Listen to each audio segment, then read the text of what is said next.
Mr. Speaker, I want to take opportunity to thank the government for sensitizing people at the start of this pandemic, Mr. Speaker, for the press conferences that they have been holding and alerting people. In the absence of that, I think the issue will have gotten out of hand. But Mr. Speaker, as a House, we have constitutional responsibility also to oversight the government. And the government has failed in many ways, Mr. Speaker, that Kenyans didn't expect, Mr. Speaker. Mr. Speaker, the fight of this pandemic of coronavirus must have a human face, Mr. Speaker.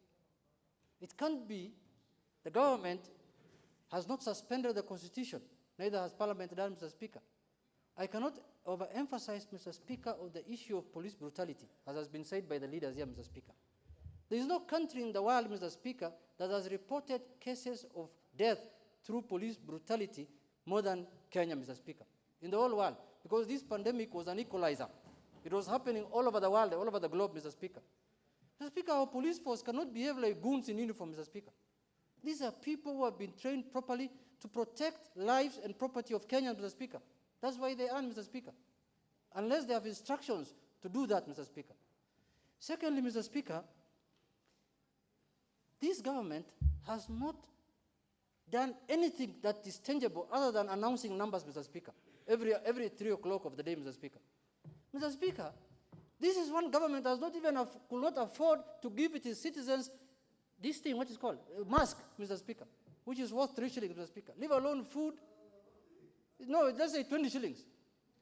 Members of Parliament are buying in their constituencies for people masks, Mr. Speaker. We were told that there will be free sanitizers, Mr. Speaker. Kenya Pipeline will produce alcohol-based sanitizer, Mr. Speaker. Corona is almost ending. I think they have washed it with their hands. Now they are washing it with their legs, Mr. Speaker. Because we have not seen any free sanitizer in our constituency, Mr. Speaker. Mr. Speaker, it cannot be business as usual, and we keep quiet. We have the mandate constitutionally to represent the people. We have sovereign power, Mr. Speaker. Mr. Speaker, this is a government that is unable to feed its people, that cannot give free masks to its people, that cannot give free sanitizer to its people. What else can they do?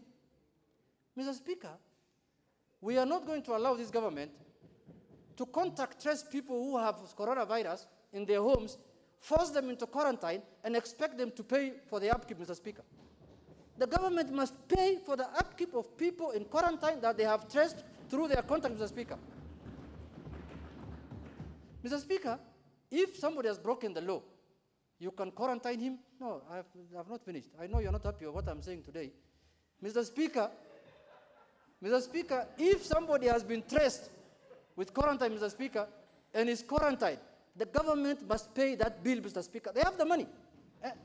Mr. Speaker, this money that is for the war on coronavirus, Mr. Speaker, the government must account for it shilling by shilling, Mr. Speaker, penny by penny. This country is known for people who enrich themselves through miseries, disasters. They are known. They are in offices, Mr. Speaker. This coronavirus money, whether it is the COVID fund, whether it is government fund, we want them to account to this House, Mr. Speaker, coin by coin. Look, people are discussing shamelessly 3 or 4 million shillings and mandasi, Mr. Speaker, when our people are dying of corona. People are dying of shame, Mr. Speaker. Shame, Mr. Speaker. We must condemn that act with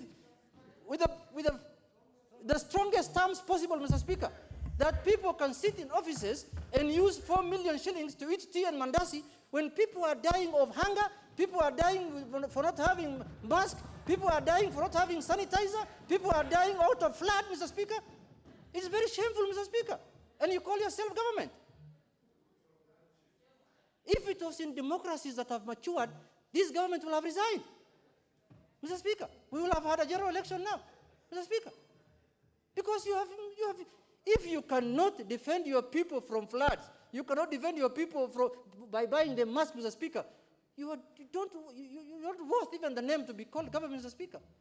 Mr. Speaker, in conclusion, I want this House to rise up to the occasion and hold this government accountable for every action, omission, and commission that they do against the people of this country, Mr. Speaker. With those few remarks, Mr. Speaker, I really condemn what's happening in this country.